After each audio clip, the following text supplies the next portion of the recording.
টেন্ডারবাজি, চাঁদাবাজি, দুর্নীতি, অপরাধ, দখলদারিত্ব, মজুদদারি, এগুলো সব কিছু একসাথে প্রতিরোধ করতে হবে, ঠিক কিনা? 12ই ফেব্রুয়ারি নির্বাচনের আগে রাজনীতির মাঠে এক বিশাল সাইকোলজিক্যাল গেম। যখন ভোটাররা সিদ্ধান্তের অপেক্ষায়, ঠিক তখনই সামাজিক যোগাযোগ মাধ্যমে মাওলানা মিজানুর রহমান আজহারীর একটি পোস্ট মুহূর্তে ভাইরাল। তিনি লিখেছেন, তারুণ্যের প্রথম ভোট ন্যায় ও ইনসাফের পক্ষেই হোক। একই সুর শোনা যাচ্ছে ছাত্র নেতা সাদিক কায়েমের কণ্ঠেও। রাজনৈতিক বিশ্লেষকরা বলছেন, এই ন্যায় ও ইনসাফ শব্দযুগল কি তবে জামায়াতে ইসলামীর স্লোগানকে ইঙ্গিত করছে? আজহারী কি পরোক্ষভাবে দাঁড়িপাল্লা মার্কায় ভোট দেওয়ার আহ্বান জানালেন? কেন এই পোস্ট নিয়ে কাঁপছে রাজনৈতিক অঙ্গন? বিস্তারিত থাকছে প্রতিবেদনে। দর্শক, গত কয়েক ঘন্টায় মাওলানা আজহারীর ফেসবুক টাইমলাইনে লাইক ও শেয়ারের বন্যা বয়ে যাচ্ছে। বিশেষ করে তরুণ ভোটারদের উদ্দেশ্য করে দেওয়া তার এই বার্তাটি অত্যন্ত তাৎপর্যপূর্ণ। যদিও তিনি সরাসরি কোনো দলের নাম নেননি, কিন্তু ন্যায় ও ইনসাফ শব্দ দুটি বাংলাদেশের মানুষের কাছে অত্যন্ত সুপরিচিত। জামায়াতে ইসলামী বছরের পর বছর ধরে তাদের রাজনীতিতে এই ইনসাফ প্রতিষ্ঠার কথাই বলে আসছে।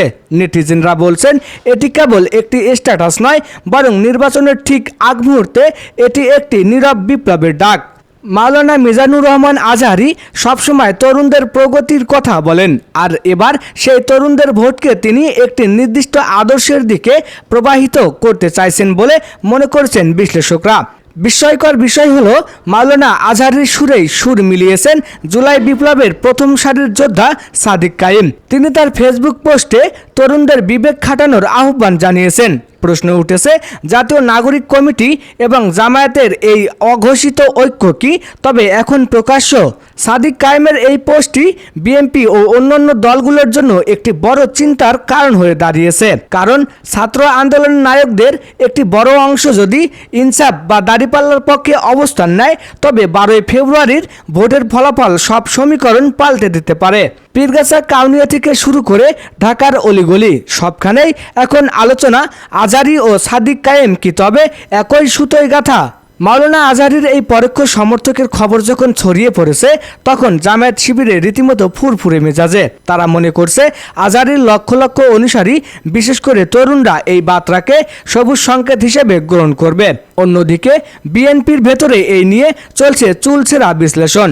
তারেক রহমানের নেতৃত্ব যখন জাতীয় ঐক্যের কথা বলছে, তখন আজহারীর মতো জনপ্রিয় ব্যক্তিত্বের এই ধরনের পোস্ট বিএনপির ভোট ব্যাংকে ধস নামাবে কিনা তা নিয়ে তৈরি হয়েছে সংশয়।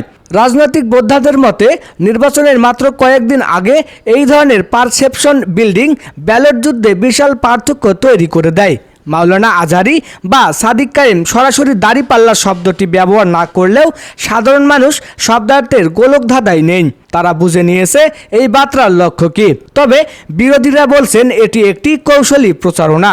এখন দেখার বিষয়, 12ই ফেব্রুয়ারির সকালে এই ন্যায় ও ইনসাফের ডাক ব্যালট বাক্সে কতটুকু প্রতিফলিত হয়। তো দর্শক, মাওলানা মিজানুর রহমান আজহারী ও সাদিক কায়েমের এই পোস্ট কি সত্যি জামায়াতের জয়ের পথ প্রশস্ত করবে, নাকি এটি শুধুই একটি আদর্শিক আহ্বান?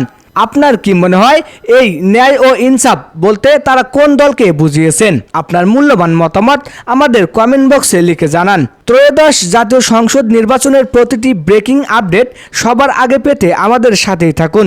ধন্যবাদ।